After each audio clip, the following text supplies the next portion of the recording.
पुराने समय की बात है। एक छोटे से गांव में मोहन नाम का एक व्यक्ति रहता था। मोहन का जन्म एक साधारण किसान परिवार में हुआ था। उसका जीवन बहुत ही सादगी से भरा हुआ था। उसके माता पिता ने उसे बचपन से ही ईमानदारी, मेहनत और दूसरों की मदद करने की शिक्षा दी थी। मोहन के जीवन का मुख्य उद्देश्य था सही कर्म करना और दूसरों की सहायता करना।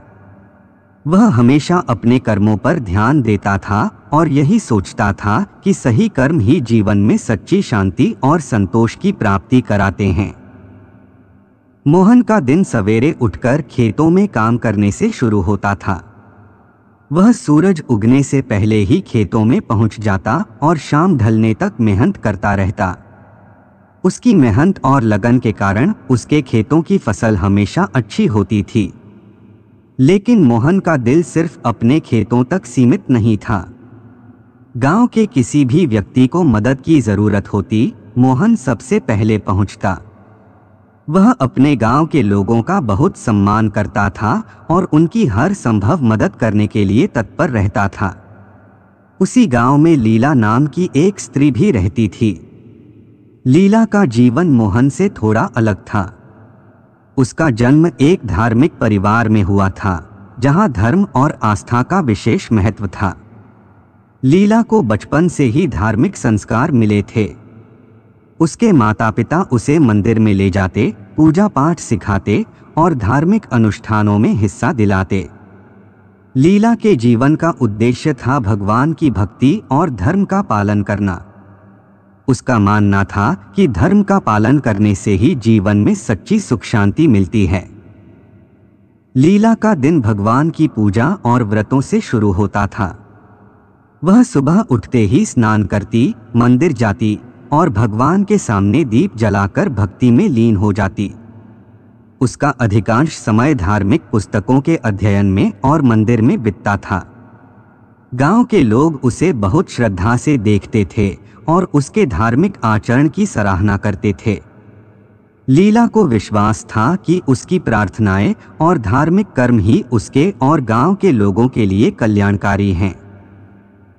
गांव के लोगों के लिए मोहन और लीला दोनों ही महत्वपूर्ण थे, लेकिन दोनों की जीवन शैली और सोच में बड़ा अंतर था।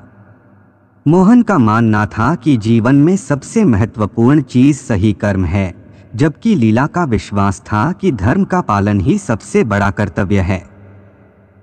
दोनों की अपनी अपनी मान्यताएं थीं और दोनों ही अपने अपने तरीके से जीवन को सार्थक बनाने का प्रयास कर रहे थे। एक दिन गांव में अचानक बाढ़ का संकट आ गया। चारों ओर पानी ही पानी फैल गया और गांव के लोगों की हालत दयनीय हो गई। गांव के कई लोग अपने घर और संपत्ति खो बैठे। इस विपत्ति ने पूरे गांव को हिलाकर रख दिया। लोग डरे हुए थे, अनिश्चित थे कि क्या किया जाए। ऐसे समय में मोहन और लीला दोनों ने अपने अपने तरीकों से गांव के लोगों की मदद करने का प्रयास किया। मोहन ने बाढ़ पीड़ितों की मदद के लिए अपने सारे संसाधन जुटा लिए। उसने अपने खेतों की फसल बेचकर और अपने बचाए हुए पैसे का उपयोग कर गांव के लोगों के लिए भोजन और पानी का इंतजाम किया। वह दिन रात मेहनत करता रहा, बिना थके और बिना रुके, ताकि गांव वालों को सहारा मिल सके। उसने गांव के कई परिवारों को अपने घर में आश्रय दिया और उनकी देखभाल की। मोहन की इस निस्वार्थ सेवा ने गांव के लोगों का दिल जीत लिया। हर कोई उसकी प्रशंसा कर रहा था, लेकिन मोहन के लिए यह सब सामान्य था।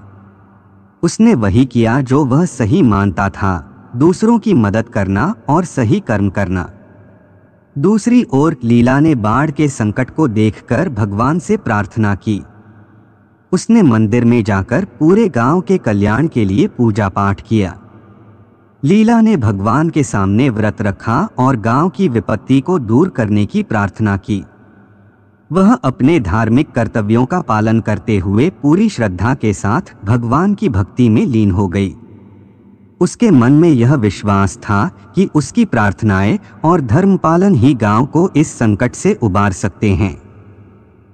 बाढ़ के बाद जब पानी कम हुआ और गांव की स्थिति थोड़ी सामान्य हुई, तो गांव वालों ने मोहन और लीला दोनों की बहुत सराहना की। मोहन ने जहां प्रत्यक्ष रूप से गांव वालों की मदद की, वहीं लीला ने धार्मिक दृष्टि से उन्हें सहारा दिया। लेकिन मोहन और लीला के मन में एक प्रश्न उठा, कौन सही था? क्या सही कर्म करना अधिक महत्वपूर्ण था या धर्म का पालन करना? मोहन अपने कर्मों पर गर्व करता था, लेकिन वह जानना चाहता था कि क्या उसने सही किया। क्या उसकी मेहनत और सेवा ही पर्याप्त थी, या फिर उसे भी लीला की तरह धर्म का पालन करना चाहिए था? वहीं लीला को भी यह संदेह होने लगा कि क्या केवल धर्म का पालन ही पर्याप्त था, या उसे भी मोहन की तरह कर्मशील होना चाहिए था। गांव के बुजुर्गों ने इस सवाल का जवाब दिया। वे बहुत ज्ञानी और अनुभवशील थे और उन्होंने मोहन और लीला को समझाया कि जीवन में कर्म और धर्म दोनों ही महत्वपूर्ण हैं। उन्होंने कहा, कर्म और धर्म एक ही सिक्के के दो पहलू हैं। मोहन ने कर्म किया, जिससे गांव को प्रत्यक्ष रूप से लाभ हुआ। वहीं लीला ने धर्म का पालन किया, जिससे उसकी आस्था और विश्वास गांव वालों को मनोबल देने में सहायक हुए। असल में कर्म और धर्म दोनों ही एक दूसरे के पूरक हैं।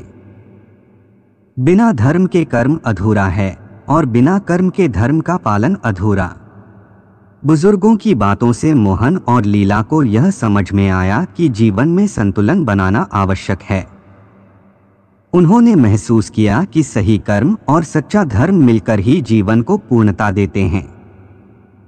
मोहन ने अपनी मेहनत और सेवा को धर्म से जोड़ा और लीला ने अपने धर्म पालन को कर्म से। दोनों ने अपने जीवन में एक नया संतुलन पाया और गांव के लोगों के लिए एक आदर्श उदाहरण बन गए। इस घटना के बाद मोहन और लीला दोनों ने अपनी अपनी जिम्मेदारियों को और भी अधिक ध्यान से निभाना शुरू किया। मोहन ने अब अपने कर्मों को भगवान की भक्ति का एक माध्यम बना लिया। वह अपने हर काम को भगवान को समर्पित करता और उसमें पूरी श्रद्धा और भक्ति से जुटता। लीला ने भी अपने धर्म पालन को कर्म से जोड़ा। उसने केवल पूजा पाठ तक सीमित न रहकर गांव के लोगों की मदद के लिए अपने धार्मिक ज्ञान का उपयोग करना शुरू किया। वह अब धार्मिक अनुष्ठानों के साथ साथ सामाजिक कार्यों में भी हिस्सा लेने लगी। गांव के लोग अब मोहन और लीला दोनों को आदर की दृष्टि से देखते थे। दोनों की जीवन शैली में आए इस संतुलन ने गांव में भी एक नया संदेश फैलाया। लोग अब यह समझने लगे थे कि जीवन में केवल कर्म या केवल धर्म पर्याप्त नहीं है, बल्कि दोनों का संतुलन ही जीवन को सार्थक बनाता है। इस घटना के बाद गांव के लोग भी अपने जीवन में इस संतुलन को अपनाने लगे। कहानी का संदेश स्पष्ट था, कर्म और धर्म दोनों ही जीवन के आवश्यक अंग हैं। मोहन और लीला की कहानी ने यह सिखाया कि जीवन में सफलता और शांति पाने के लिए सही कर्म करना और धर्म का पालन करना दोनों ही जरूरी हैं।